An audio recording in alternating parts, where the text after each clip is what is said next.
और यहाँ जो हमारी CSS फाइल है, और यहाँ पे हम अपने लॉगिन बटन और जो हमारा साइन अप बटन है उसकी स्टाइल्स को मेंशन कर देते हैं।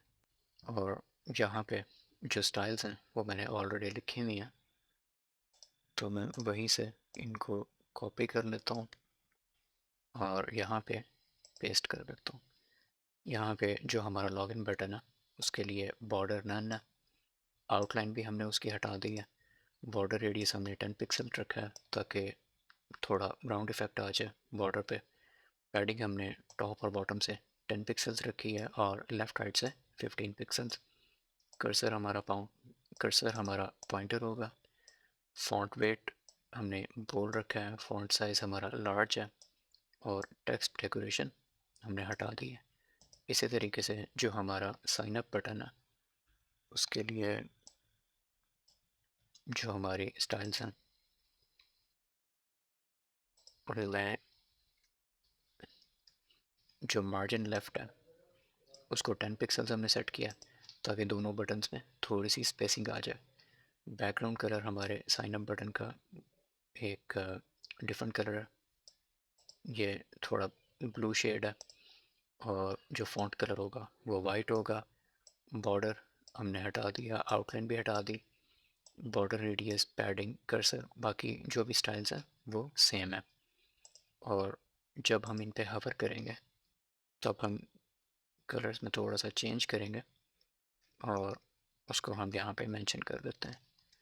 लॉगिन बटन हवर, और जब हम हवर करेंगे तो कलर हम चेंज कर देंगे ब्लैक, और बैकग्राउंड कलर हम चेंज कर देंगे F3। और साइन अप बटन के लिए हम जब हवर करेंगे तो हमारा जो बैकग्राउंड कलर है उसको हम चेंज कर देंगे 1F4FFD। और अब अगर हम वापस अपने ब्राउज़र में जाके देखें इसको, तो यह जो हमारी स्टाइलिंग है वो अप्लाई हो चुकी है।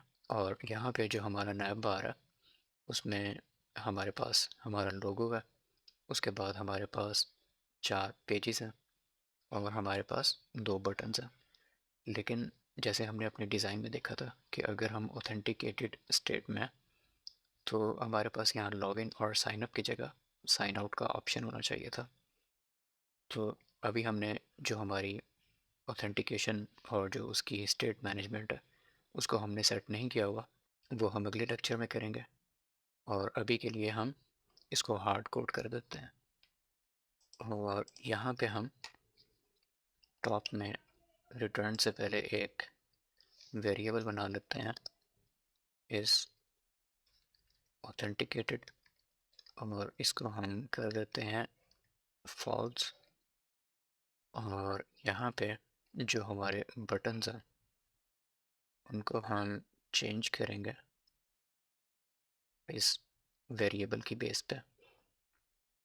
या हमारे बाद हम अपनी कर्ली ब्रेसेस को ओपन करेंगे और यहाँ पे हम इनको क्लोज करेंगे और यहाँ पे हम चेक करेंगे कि अगर इस ऑथेंटिकेटेड ट्रू है तो हमें शो होना चाहिए एक नैवलिंक जिसमें एक बटन होगा और बटन में होगा साइन आउट। और अगर ऑथेंटिकेटेड हम नहीं हैं तो हमारे पास शो होना चाहिए नैवलिंक। और यहाँ पे एरर क्यों आ रहा है? एरर पर that moves must have one parent element। और यहाँ पे जो हमारे पास एरर आ रहा है कि JSX expressions must have one parent, तो इसको हम div में enclose करवा देते हैं। यहाँ पे एक div आ जाएगी और इसी तरीके से ये जो navlink है यहाँ पे एक div आ जाएगी और इसके एंड में जाके हम इस div को क्लोज कर लेते हैं। और अब अगर हम वापस अपने ब्राउज़र में जाएं तो हमें लॉगिन और साइन अप शो हो रहे हैं क्योंकि हमने इस ऑथेंटिकेटेड को फॉल्स रखा था।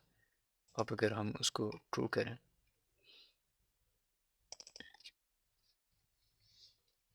और वापस अपने ब्राउज़र में जाके देखें तो यहाँ पे साइन आउट आ रहा है और इस साइन आउट को हम अब स्टाइल कर लेते हैं। और यहाँ पे जो साइन आउट का बटन है इसको हम क्लास देंगे styles dot sign out button और यहाँ पे हम इसकी स्टाइलिंग कर लेते हैं साइन आउट बटन और यहाँ से इसके जो स्टाइल्स हैं वो मैं ले आता हूँ और यहाँ पे हम इसके स्टाइल्स को पेस्ट करते हैं और इसमें सिर्फ जो बैकग्राउंड कलर है वो चेंज हुआ है, बाकी जो प्रॉपर्टीज़ हैं वो सेम है। और जब हम इस पे हवर करेंगे तब हम इसका बैकग्राउंड कलर चेंज करेंगे और उसको हम रखेंगे E01822 और अब हम वापस जाके इसको देखते हैं तो ये हमारा जो साइन आउट बटन है वो भी रेडी हो चुका है। और हम इसको वापस अगर फॉल्स कर दें तो जो हमारा नैब बार है वो ऐसा दिखेगा। और अगले लेसन में हम देखेंगे कि यहाँ पे जो ऑथेंटिकेशन है उसको हम रिडक्स की हेल्प से कैसे अपने बैकएंड के साथ कनेक्ट करेंगे और बेस्ड ऑन दैट नेविगेशन हम कैसे इस नैब बार को चेंज करेंगे। और उसके साथ हम फिर यहाँ पे होम पेज पे काम करेंगे और जो भी हमारे बाकी पेजेस होंगे उन पे भी एक एक करके काम करते जाएंगे। और यहाँ पे हमारा जो नैब बार है वो तकरीबन पूरा हो चुका है। अपने स्टाइल के हिसाब से जो हमने फिग्मा में देखा था यहाँ पे एक सेपरेटर आएगा और जो ये कॉइन बाउंस है जो फुटर है हमारा इसको यहाँ पे सेंटर में होना चाहिए था। इन दोनों चीज़ों को हम सेट कर लेते हैं और यहाँ पे जो हमारा नैब बार है उसके एंड में हमने एक डिव रखा था, इसको हम क्लास दे देते हैं स्टाइल्स डॉट सेपरेटर और यहाँ हमारे पास एक ग्रेडियंट होगा जो एक लाइन सेपरेटर जैसा नज़र आएगा। और यहाँ पे हम इस सेपरेटर के जो स्टाइल्स हैं वो मेंशन कर देते हैं। हमारे पास हाइट होगी 1 पिक्सल्स, मार्जिन हमारा टॉप से होगा 5 पिक्सल्स का और बैकग्राउंड में हमारे पास एक लीनियर ग्रेडियंट होगा। और इसको मैं कॉपी कर लेता हूँ और यहाँ पे हम इसको पेस्ट कर देते हैं।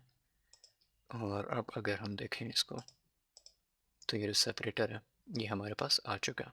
अब हम अपने फुटर को सेंटर में कर लेते हैं और जो हमारा फुटर है वहाँ पे हमें एक फ़ाइल बनानी पड़ेगी स्टाइल्स के लिए और यहाँ पे हम इस पी टैग को एक क्लास दे देते हैं स्टाइल्स डॉट फुटर और इसको हम इंपोर्ट कर लेते हैं styles from footer dot module dot C S S और यहाँ पे हम इस क्लास को स्टाइल कर लेते हैं। इसका डिस्प्ले हम रखेंगे फ्लेक्स अलाइन आइटम्स सेंटर और जस्टिफाई कंटेंट सेंटर ताकि ये हॉरिजॉन्टली और वर्टिकली सेंटर में आ जाए। फ़ॉन्ट साइज़ हम थोड़ा सा बढ़ा देते हैं, इसको मीडियम कर लेते हैं और फ़ॉन्ट वेट को हम बोल्ड कर देते हैं। और अब वापस अपने ब्राउज़र में जाके अगर हम देखें तो ये सेंटर में आ चुका है। और जो हमारा बेसिक लेआउट है वो तैयार हो चुका है।